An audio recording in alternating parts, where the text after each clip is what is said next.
Покарання – питання часу. Під посольством Російської Федерації відбулася 54-та щомісячна акція «Крим-СОС» на підтримку рідних та жертв насильницьких зникнень. За даними правозахисників, жертвами насильницьких зникнень в окупованому Криму стали 44 особи. Про 15 з них нічого не відомо. Активісти розповіли про важливість рішення Європейського суду з прав людини щодо окупації Криму Росією. На їх думку, це відкриває дорогу для індивідуальних скарг, а також створює додаткові можливості для того, щоб відновити справедливість для жертв насильницьких зникнень та їх родичів. Нагадую, що Україна продовжує рухатися в напрямку деокупації, а Росія несе повну відповідальність за скоєні злочини у Криму. Уже зараз можливий рух за індивідуальними справами жертв насильницьких зникнень і не тільки.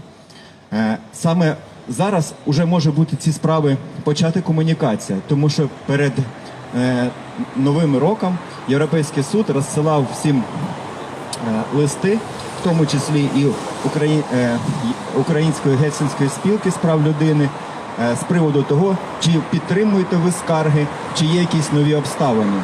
Безпосередньо ми відповіли Європейському суду, що ми підтримуємо всі скарги, і Українська Гельсінська спілка з прав людини подала доповнення, в тому числі і щодо жертв насильницьких зникнень.